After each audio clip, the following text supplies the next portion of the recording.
Phone की घंटी तो सुनी मगर आलस की वजह से रजाई में ही लेटी रही। उसके पति राजीव को आखिर उठना ही पड़ा। दूसरे कमरे में पड़े फोन की घंटी बजती ही जा रही थी।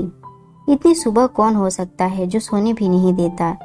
इसी चिड़चिड़ाहट में उसने फोन उठाया। हेलो, कौन? तभी दूसरी तरफ से आवाज सुन सारी नींद खुल गई।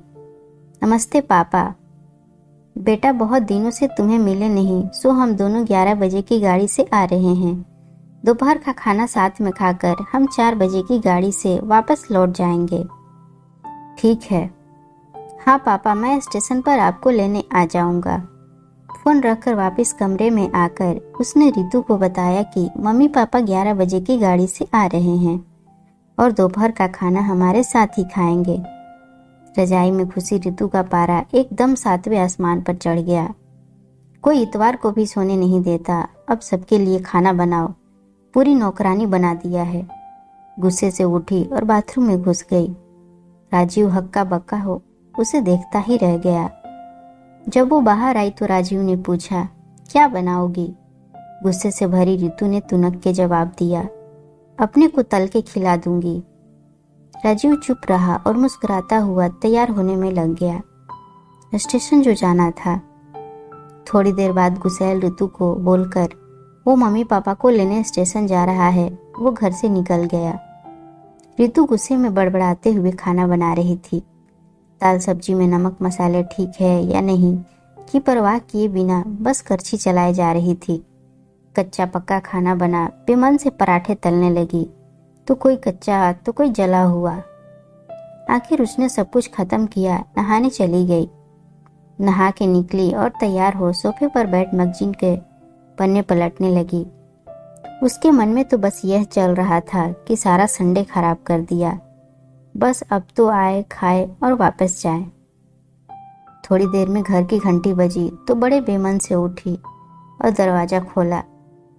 दरवाजा खुलते ही उसकी आंखें हैरानी से फटी की फटी रह गई और मुंह से एक शब्द भी नहीं निकल सका। सामने राजीव के नहीं, उसके अपने मम्मी पापा खड़े थे, जिन्हें राजीव स्टेशन से लाया था। मम्मी ने आगे बढ़कर उसे झिंझोड़ा। अरे क्या हुआ? इतनी हैरान परेशान क्यों लग रही है? क्या राजीव ने नहीं बताया कि हम आ रहे हैं? जैसे मानो रितु की नींद टूटी हो। नहीं मम्मी, इन्होंने तो बताया था, पर चलो आप अंदर तो आओ। राजीव तो अपनी मुस्कुराहट रोक नहीं पा रहा था। कुछ देर इधर उधर की बातें करने में बीत गया। थोड़ी देर बाद पापा ने कहा, रितु गप्पे ही मारती रहोगी या कुछ खिलाओगी भी? यह सुन रितु को मानो सांप सूंघ गया हो। क्या करती? बेचारी को अपने हाथों ही से बनाए अधपके और जले हुए खाने को परोसना पड़ा। मम्मी पापा खाना तो खा रहे थे, मगर उनकी आंखों में एक प्रश्न था जिसका वो जवाब ढूंढ रहे थे। आखिर इतना स्वादिष्ट खाना बनाने वाले उनकी बेटी आज उन्हें कैसा खाना खिला रही है? रितु बस मुंह नीचे किए बैठी खाना खा रही थी। मम्मी पापा से आंख मिलाने की उसकी हिम्मत नहीं हो पा रही थी। खाना खत्म कर सब ड्राइंग रूम में आ बैठे। राजीव कुछ काम है, अभी आता हूँ कहकर थोड़ी देर के लिए बाहर निकल गया। राजीव के जाते ही मम्मी, जो बहुत देर से चुप बैठी थी, बोल पड़ी, क्या राजीव ने बताया नहीं था कि हम आ रहे हैं? तो अचानक रितु के मुंह से निकल गया, उसने सिर्फ यह कहा था कि मम्मी पापा लंच पर आ रहे हैं। मैं समझी उसके मम्मी पापा आ रहे हैं। फिर क्या था? रितु की मम्मी को समझते देर नहीं लगी कि ये मामला है।